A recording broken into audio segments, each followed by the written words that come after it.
안녕하세요. 오늘도 사연살롱을 찾아주셔서 감사합니다. 저는 30대 중반 여자입니다.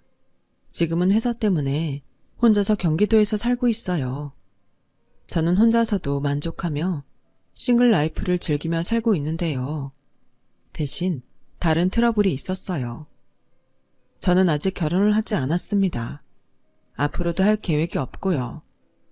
네, 맞아요. 저는 비혼주의자입니다. 제가 비혼을 결심하게 된 이유는 저희 부모님이 보여주신 결혼 생활은 행복하지 않았기 때문이에요.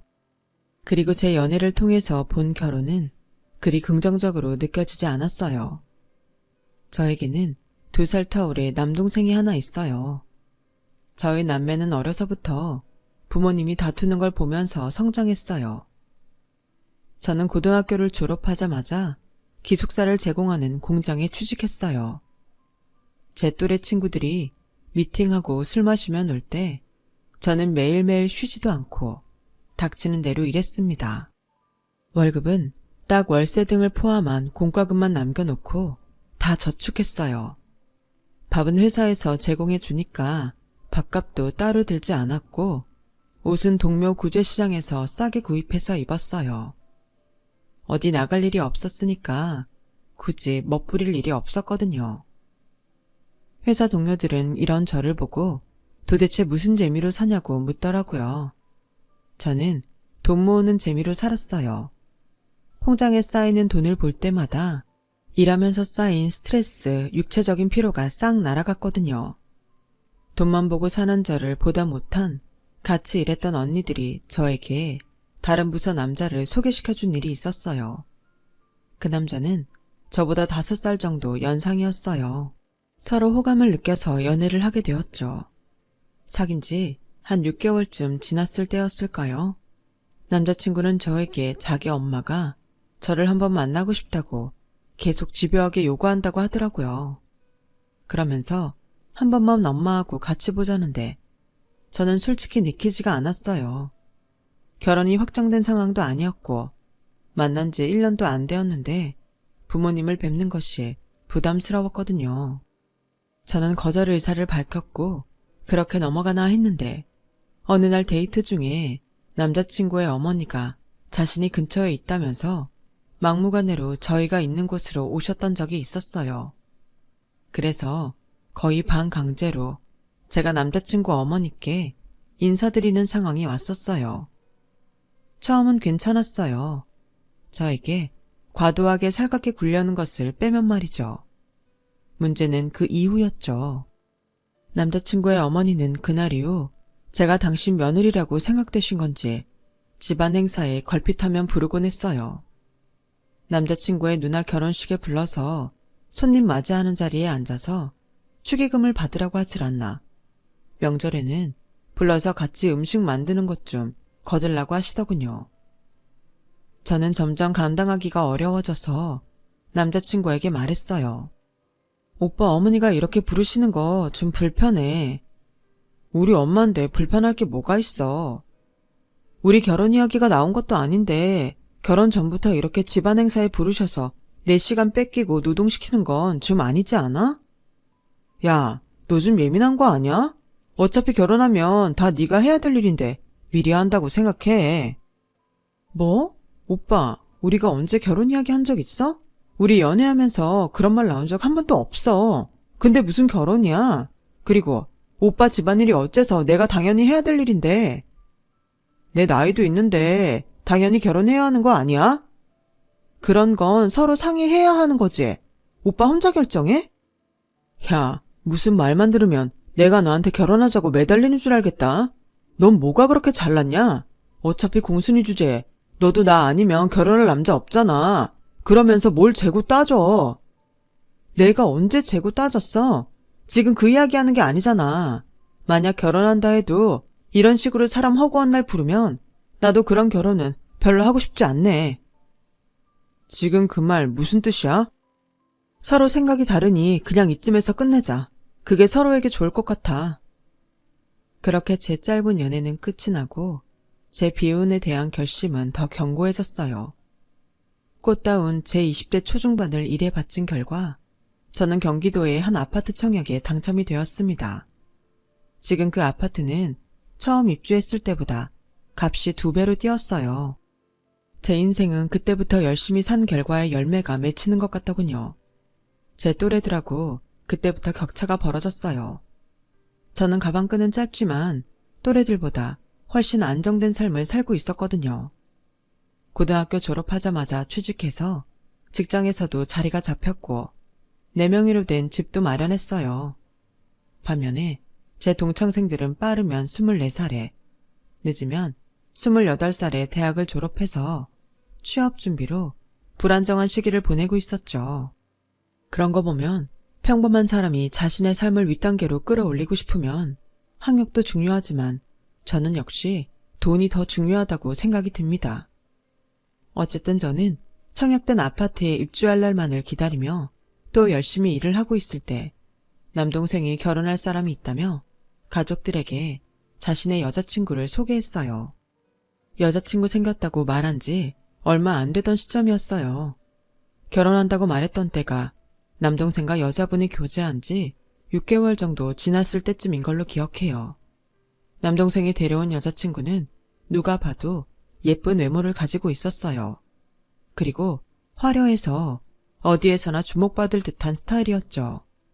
저는 동생이 반할만 했다는 생각이 들었어요. 여자는 이제 막 대학을 졸업한 상태였고 아직 취직은 하기 전이었고요. 남동생도 군대 때문에 졸업이 늦어 취업한 지 얼마 안 된 상태였어요. 둘 다 모아놓은 돈도 없고 사귄 지 얼마 안 됐는데 왜 결혼을 하겠다는 건지 이해가 되지 않았어요. 저희 엄마도 같은 생각이었는지 여자분에게 물었어요. 아가씨는 이제 막 졸업했고 아시다시피 우리 아들놈도 취업한 지 얼마 안 돼서 서로 모아놓은 돈도 없어요. 그리고 내가 보기에 아직 결혼을 생각할 만큼 오래 사귄 건 아니라고 생각하는데 둘 다 나이도 어리고 결혼을 이렇게 서두를 필요가 있나 싶네요. 저도 이렇게 결혼을 일찍 한 마음은 없었지만 이제는 그럴 수밖에 없어요, 어머니. 그럴 수밖에 없다니 무슨 뜻이에요? 저 오빠 아기 가졌어요. 아이 가졌다고 당당히 말하는데 저는 부모님 눈치가 살짝 보이더라고요. 저야 어차피 남동생 일이니까 방관자 입장이었죠. 하지만 부모님은 이 갑작스러운 결혼이 반갑지 않은 것 같았어요. 어른들이 보시기에 이렇게 준비 절차 없이 아이부터 덜컥 가져서 결혼 통보하러 온 것밖에는 되지 않으니까요. 부모님은 본인들이 그 아이를 낳고 싶다는데 반대할 수도 없었어요. 그럼 아이를 지우라는 말밖에 되지 않으니까요. 근데 거기까지는 괜찮았습니다. 문제는 그 후에요. 양가 부모님이 만나서 상견례 자리까지 끝나고 나서부터 남동생 여자친구의 허영심이 드러나기 시작했어요. 자기들도 돈 없어서 부모님들한테 손 벌려서 결혼하는 주제에 허세만 잔뜩 들어서 본인들 경제선에서 한참 벗어난 결혼식을 계획하고 있었어요. 아니, 몇 가지는 이미 실행하고 있었죠. 어느 날 동생이 돈 좀 빌려달라고 연락이 왔었어요. 저는 부모님한테 용돈을 그냥 드렸으면 드렸지 남동생하고는 돈거래를 잘하는 편이 아니었어요. 그래서 물었죠. 너 돈 벌잖아. 돈이 왜 필요한데? 아, 나 저번에 프로포즈 할 때 스위트룸 빌려서 카드 한도 초과됐거든. 현금이 좀 필요해. 뭐? 스위트룸?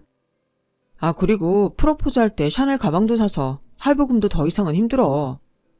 스위트룸에 샤넬? 너네 미쳤니? 돈 없어서 부모님들한테 손 벌려서 결혼하는 것들이 부끄럽지도 않니? 인생에 딱 한 번 받는 프로포즈인데 이런 거 꼭 하고 싶었는데 결혼할 여자인데 그것도 못 해줘? 누나, 그리고 요즘 이거는 기본이야. 언제부터 스위트룸에서 프로포즈하고 샤넬 가방 주는 게 기본이었는지 모르겠더라고요. 남동생 말에 따르면 5성급 호텔에서 프로포즈, 디올이나 샤넬백 선물, 웨딩밴드 200만원에서 300만원, 양가 상견례 식사 50에서 100만원, 결혼식 토탈 비용 대략 3천만원, 신혼여행 비용 1,000만원, 가정가구 1,000에서 1,500만원, 집은 수도권 기준 기본 4억 이상은 돼야 한다네요. 아, 한 가지 더 있어요. 산후조리 500에서 1000만 원이 추가로 있네요. 그 이야기를 듣고 얼마나 기가 차던지. 아니 물론 인생에 딱 한 번일지도 모를 결혼, 여자라면 화려하게 하고 싶죠. 그 마음 이해 못하는 건 아니에요. 하지만 저건 너무 도를 지나쳤다는 생각이 제 머릿속을 떠나질 않네요. 벌이가 괜찮고 모아둔 돈이 여유가 있으면 저렇게 결혼하는 걸 누가 욕합니까? 하지만 제 동생과 예비 신부는 자기들 돈이 없어서 부모님한테 손 벌려가며 하는 결혼이에요. 그럼 그 수준에 맞춰서 결혼해야 한다고 생각해요. 돈을 빌려달라는 동생의 부탁을 니들 허영심 때문에 돈을 빌려줄 수 없으니 니들 수준에 맞는 결혼을 하라며 거절했어요. 그리고 일주일쯤 지났을 때 동생이 예비 신부와 같이 저녁 식사를 하자며 연락을 했더군요. 자기들이 사주겠다면서요.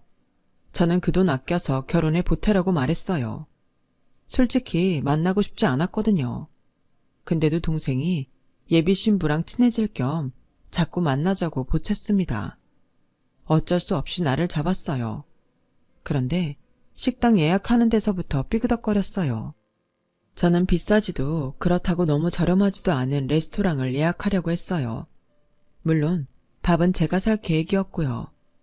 근데 동생 예비 신부가 예약하고 싶은 곳은 무슨 호텔에 있는 고급 레스토랑이었는데 한 끼에 인당 최소 20만 원 정도 나오는 곳이었습니다. 저는 무슨 중요한 자리도 아닌데 그런 데서 밥을 먹려고 너무 과한 것 같다고 말했어요. 그랬더니 자기들이 곧 죽어도 살 테니 걱정 말라며. 결국 예비 신부가 가고 싶어 하던 레스토랑으로 예약했어요. 저희 셋은 밥을 먹으면서 이런저런 이야기를 했어요. 주로 저는 듣는 입장이고 이야기는 주로 남동생과 예비 신부가 했죠. 이야기를 들어보니 오늘 저와 만나자는 이유를 알겠더라고요. 그들은 은연중에 제가 건조기나 세탁기 같은 자기들이 바라는 걸 말하더군요. 나중에 나에 대놓고 사주실 거죠 언니? 기대할게요 라고 말했어요. 아니 둘 다 거지인가? 꼴랑 그 명품 가죽 가방에 들어갈 돈으로 가전을 샀으면 3개는 샀을 겁니다. 처음에는 하나뿐인 남동생이 결혼하니 저도 당연히 냉장고나 세탁기 정도는 해줄 생각이 있었어요. 근데 저렇게 제가 사주는 것이 당연하다는 듯이 말하는데 사주고 싶은 마음이 쏙 들어갔어요. 하지만 원래 사주기로 마음 먹었던 거라 가전 1~2개 정도는 사주겠다고 아예 못을 박아놨어요. 그러니까 예비 신부가 기분 나쁜 티를 내더라고요. 저는 못 본 척 넘겼죠. 며칠 뒤 저와 저희 엄마 그리고 남동생네와 함께 가전제품을 보러 갔어요. 근데 하는 행동을 보자니 이 두 것들이 은근 가전제품을 저한테 다 사달라고 할 기세더라고요. 내가 며칠 전에도 말했지만 나도 여유가 있는 편은 아니야. 청약 아파트 중도금 때문에 들어갈 돈 많아. 미안하지만 내가 해줄 수 있는 건 세탁기하고 냉장고 이 둘뿐인 것 같아. 누나, 우리 돈도 없는데 이왕 해주는 거 몇 개만 더 사주면 안 돼? 돈이 없으면 네 한계에 맞춰서 중고라도 사. 나도 더는 무리야. 오빠, 괜찮아. 형님 말대로 중고 사자. 그리고 백화점 문 닫기 전에 일단 루이비통 매장부터 가자. 옳게, 거길 왜 가? 어머님이 저한테 루이비통 가방 사주신다고 했어요. 결혼 예물로. 엄마, 진짜야? 저희 엄마 표정은 많이 곤란해 보였어요. 예비 옳게 눈치 보면서 마지못해 고개를 끄덕였어요. 아니, 프로포즈 받을 때 내 동생이 샤넬 가방 줬다면서 무슨 또 가방이야? 이건 예물이죠, 형님. 그때 받은 거하고는 다르죠. 아니, 부모님한테 손 벌려서 결혼하는 주제에 뭐가 이렇게 당당해? 얘, 그만해라. 내가 해주겠다고 한 거야. 분위기가 험악해지자 엄마는 저를 말리며 말씀하셨어요.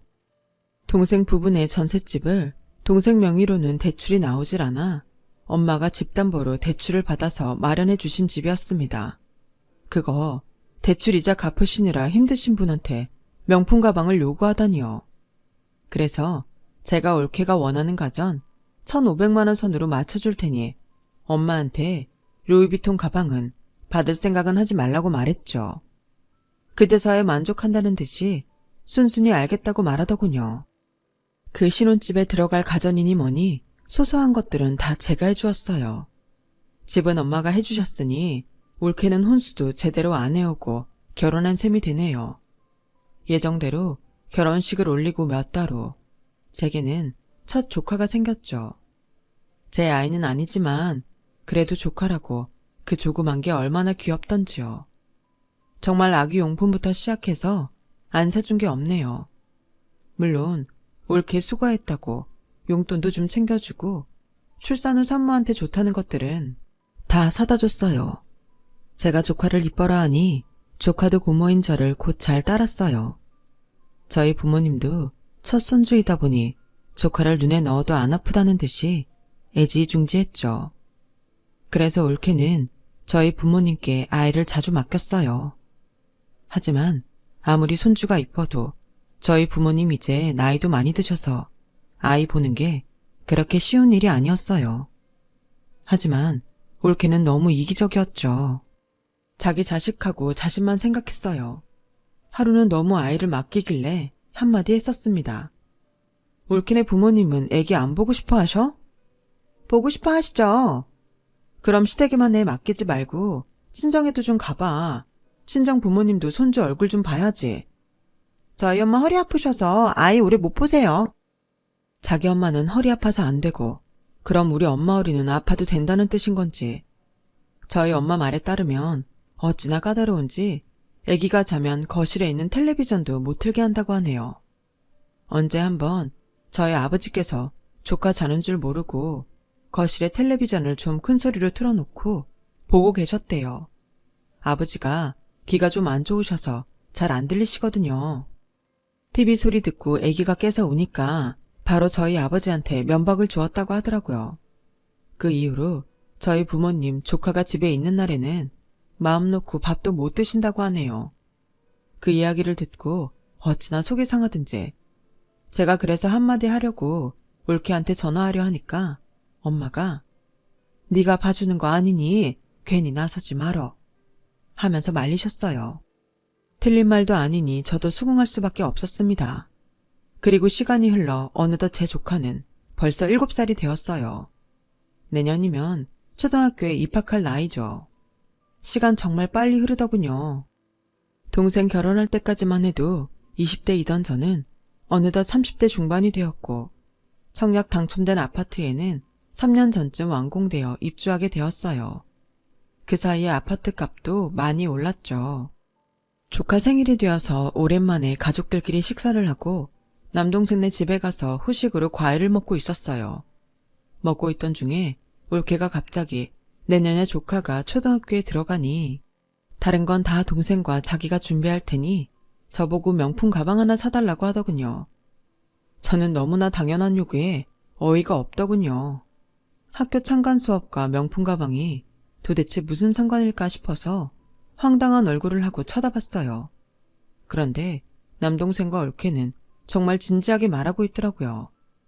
저는 가방이 필요하면 있는 거 들고 가면 되지 않느냐고, 프로포즈 받은 명품 가방 들고 가면 되지 않느냐고 말했습니다. 그랬더니 꼭 새 것이 필요하다고 하네요. 요즘은 다 그렇게 한다고 옷이나 구두 같은 다른 것들은 자기들이 준비할 테니 가방만 부탁한다는 거래요. 참관 수업을 위해 준비한 티가 나야 한다나 뭐라나. 아니 누가 본다고 옷에 가방에 구두까지 맞춰?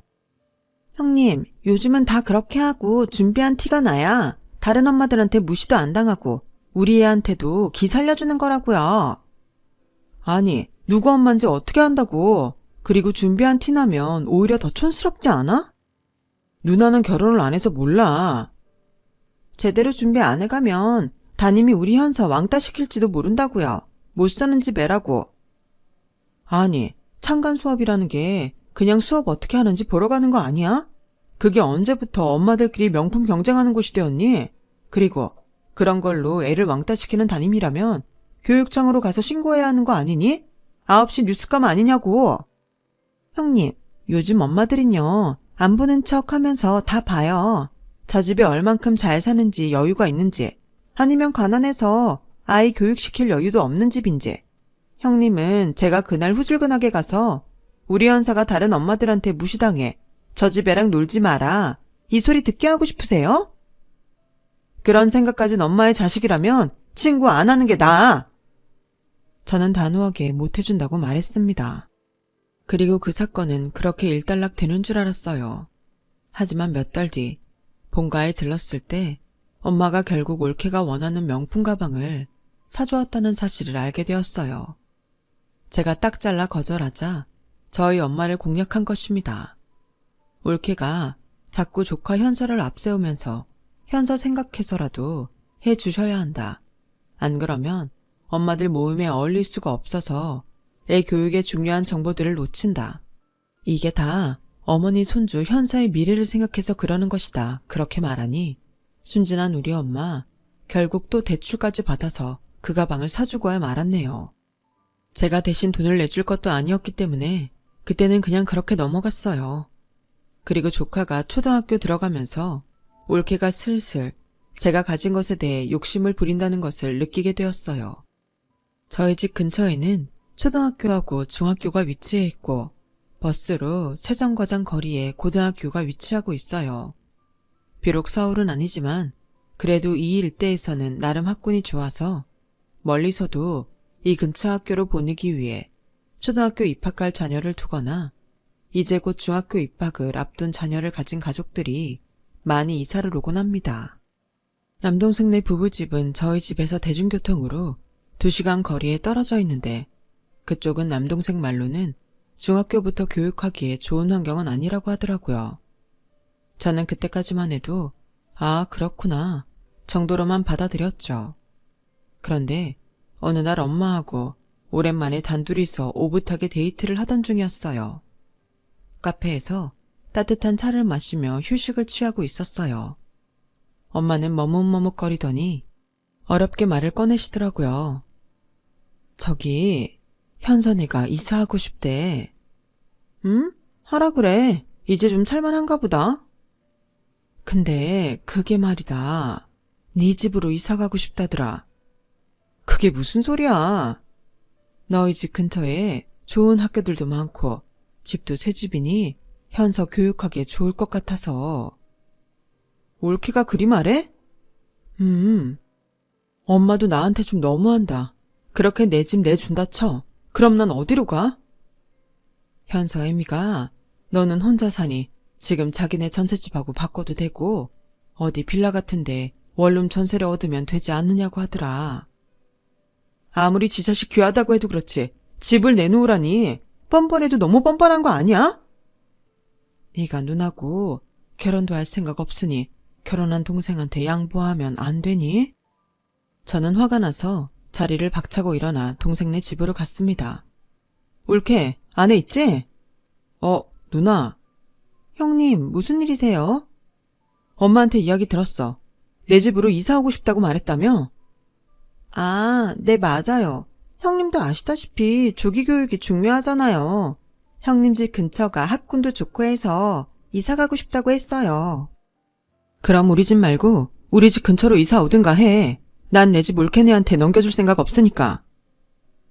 형님, 저희가 그럴 돈이 어딨어요. 전셋집 빼면 그 돈 다 은행으로 들어갔는데. 올케 정말 이기적이다. 난 원룸 아무데나 구하라고? 난 그렇게 할 생각 없어. 누나, 하나뿐인 조카 생각해서 양보 못해줘? 양보? 양보는 이럴 때 쓰는 말이 아니지. 그리고 너는 그렇게 말하면 안 되는 거 아니야? 내가 어떻게 장만한 집인데. 10년 동안 하루도 안 쉬고 일하면서 버는 돈으로 장만한 집이야. 그거 다 알면서 네 마누라가 그렇게 한다고 그걸 그대로 똑같이 해? 너도 그러는 거 아니지? 마누라 치마폭에 쌓여서 정신 못 차리기는? 뭐야? 말 다 했어? 아직 다 안 했어. 그리고 올케, 양심도 없어? 올케 시집 올 때 혼수해온 게 뭐 있어? 이 집 가전제품부터 그릇 하나까지 내가 안 사준 거 있어? 어떻게 보면 올케 혼수를 시누이인 내가 해준 거야. 그거 알고 그딴 말을 짓거리는 거야? 누나는 조카를 위해서 그 정도도 양보 못해? 짓거리다뇨. 형님 말씀이 지나치세요. 그리고 돈도 많으시면서 너무 욕심부리는 거 아니에요? 지나친 건 올케 행동이야. 저번 창간 수업 때문에 사달라던 명품 가방. 내가 못 해주겠다고 하니까 엄마한테 사달라고 했다며? 그거 엄마가 대출까지 받아가면서 사준 거야. 알고 있었지? 엄마라면 무리해서라도 해줄 거란 거 말이야. 앞으로 한 번만 더 엄마 곤란하게 만들면 나 그때는 어떻게 될지 뒷일 책임 안 져. 알았어? 전 그렇게 퍼붓고 동생 부부 집을 나왔습니다. 마음속에 있는 말들을 다 쏟아내서 시원할 줄 알았지만 아니었어요. 둘이서 저렇게 편먹고 달려드니 솔직히 좀 버거웠어요.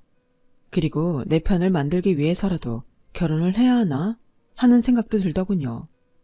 정말 내가 이기적인 건가 하는 생각도 동시에 들었어요.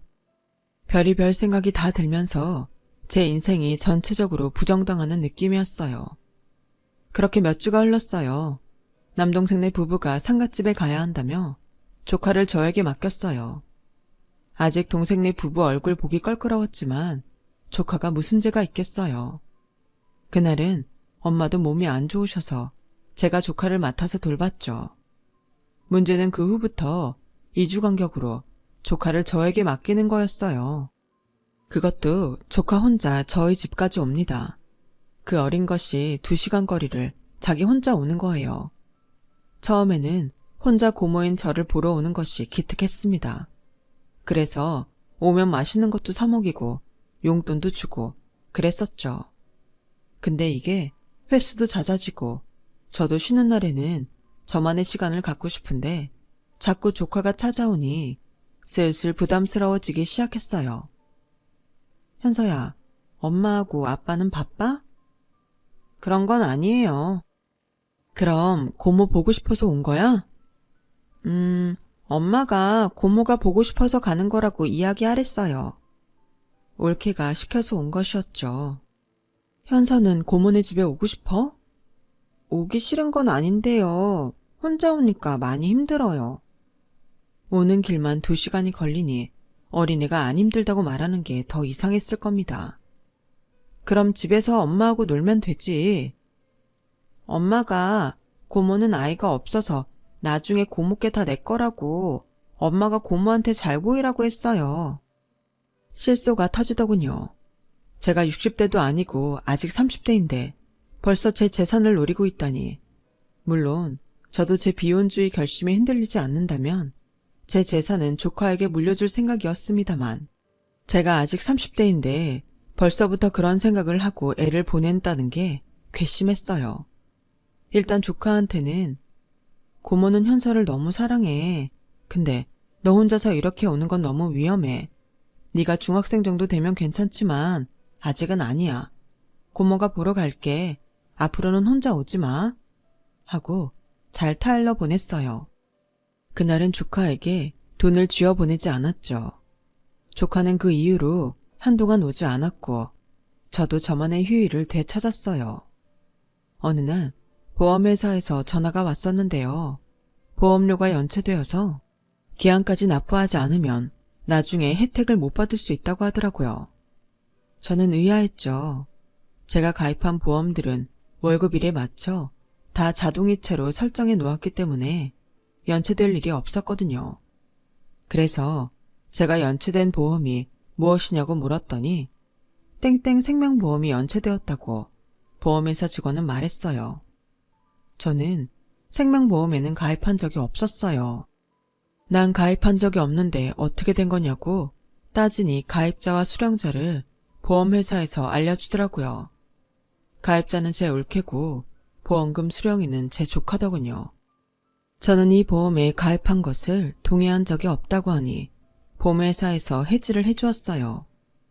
저는 이 일을 올케가 제가 어서 죽기를 바란다는 것으로 해석할 수밖에 없었어요. 제 동생도 동의한 일일까요? 머릿속이 혼란스럽더군요.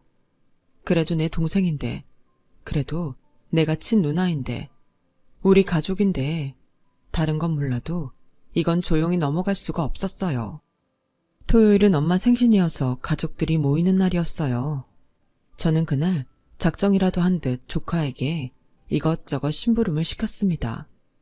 고모 어깨 좀 주물러 달라, 물 좀 가져다 달라 하면서 조카를 가만히 냅두지 않았어요. 어린 게 안쓰러웠지만 제 마음도 어쩔 수 없었어요. 제가 조카를 계속 가만히 안 냅두니 보다 못한 올케가 저에게 한마디 하더군요. 형님, 현서 좀 가만히 냅둬요. 왜? 현서가 나중에 내 재산 다 물려받으려면 이 정도는 해야 하지 않겠어? 네? 올케가 현서한테 내가 아이가 없으니 내 재산은 다 현서 거라고 했다며. 그럼 이 정도 효도도 못해? 아니지. 이보다 더 해야지. 내 생일마다 선물 챙겨주고 어버이날 나도 챙겨주고 아플 때 병수발 정도는 들어줘야 나도 재산 물려줄만 나지 않겠어? 아니, 형님은 왜 그렇게 욕심이 많으세요? 형님은 자식이 없고 그러면 조카가 자식 대신인데 왜 그렇게 인색하게 구세요? 그래? 내가 인색해? 그럼 내 앞으로 내 동의도 없이 생명보험 가입한 올케는 뭐야? 내가 어서 죽기를 바라는 거야? 제가 던진 말이 폭탄이라도 되듯 펑 터지듯 주변이 고요해지더라고요. 올케는 당황하고 남동생과 부모님은 자신들이 도무지 무슨 소리를 들은 건지 자신들이 듣는 말이 그 뜻이 맞는지 동요하는 듯한 눈빛이었어요. 동생은 자신의 와이프를 붙잡고 무슨 소리냐고 되묻고 엄마는 그동안 올케한테 쌓인 게 폭발해서 울분을 토하며 올케의 머리채를 잡았습니다. 이년이 내 딸을 잡아먹겠구나. 내가 그동안 우리 딸한테 패 끼치는 거 알면서도 얼마나 참아줬는데. 어머니, 제 말 좀 들어보세요. 엄마, 일단 진정해요. 저는 그 상황을 지켜보았고 동생과 아빠는 흥분한 엄마를 말리고 있었어요. 동생은 지금 제가 한 말이 사실이냐며 올케에게 소리쳤습니다. 지금 이런 걸 보아하니 동생은 올케가 제 앞으로 생명보험을 들어놨다는 사실을 몰랐던 것 같더군요. 그 일에 동생이 연관되어 있지 않다는 것을 알고 나자 한편으론 그것까지는 아니어서 다행이다 싶더라고요. 동생은 자기 와이프에게 어떻게 그럴 수가 있냐며 노발대발했습니다. 올케는 동생과 엄마 앞에서 무릎을 꿇고는 잘못했다며 빌더군요. 너 같은 여자하고 무서워서 같이 못 살겠다. 이참에 갈라서자. 여보, 제발 잘못했어. 제발 우리 현서를 봐서라도. 현서를 위해서라도 너 같은 엄마는 애 옆에 둬선 안 되겠어. 여보, 다 오해야. 형님이 거짓말하는 거야. 내가 거짓말하는 거라고? 나 통화했던 직원하고 전화 연결시켜줄까? 아니면 보험 가입서를 여기서 보여줄까? 저는 올케가 저렇게 말할 것 같아서 보험 가입 계약서까지 다 뽑았었죠. 올케는 그 말에 얼굴이 새하얗게 변했어요.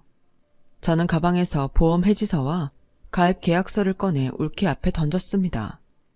올케는 그 서류를 외면했고 대신 동생이 그 서류들을 주워서 읽더군요. 이제는 누나한테 더 덮어 씌우려고? 당신 정말 최악이야. 어머님, 형님, 제발 저희 좀 말려주세요. 제발 이혼만은.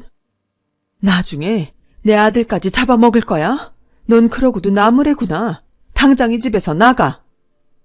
엄마가 그렇게 화내는 건 아버지를 포함해 저희 남매도 처음 보았죠. 얼마 안 가 동생은 이혼하고 조카 현서는 동생이 키우게 되었습니다. 저는 동생 부부의 이혼이 꼭 저 때문인 것 같아 괜히 미안했어요. 이혼 후 오랜만에 동생과 같이 술잔을 기울였는데요. 미안하다. 나 때문에 이혼남 됐네. 그게 왜 누나 때문이야. 그렇게 생각하지 마. 내가 좀만 더 참았어도 현서도 엄마 없는 아이로는 자랄 일이 없었을 텐데. 근데 그때는 나도 올케가 아니 전 네 와이프가 너무 분하고 괘씸했어. 괜찮아. 나도 그동안 잘한 것도 없는걸. 현서 엄마 편에 서서 누나 속상하게 했었잖아. 그런데 누나, 이번 일은 나도 정말 몰랐었어. 진짜야. 믿어줘. 알아. 사실은 나도 너도 올케랑 같은 뜻인 줄 알고 심장이 덜컹했지만 저번에 너 하는 행동 보니까 아니다 싶었어. 동생은 한숨을 푹 쉬더라고요. 속도 위반으로 한 결혼이었지만 동생은 올케를 정말 사랑했었던 것 같아요. 사실 나도 그 여자가 조금씩 버거워졌었어.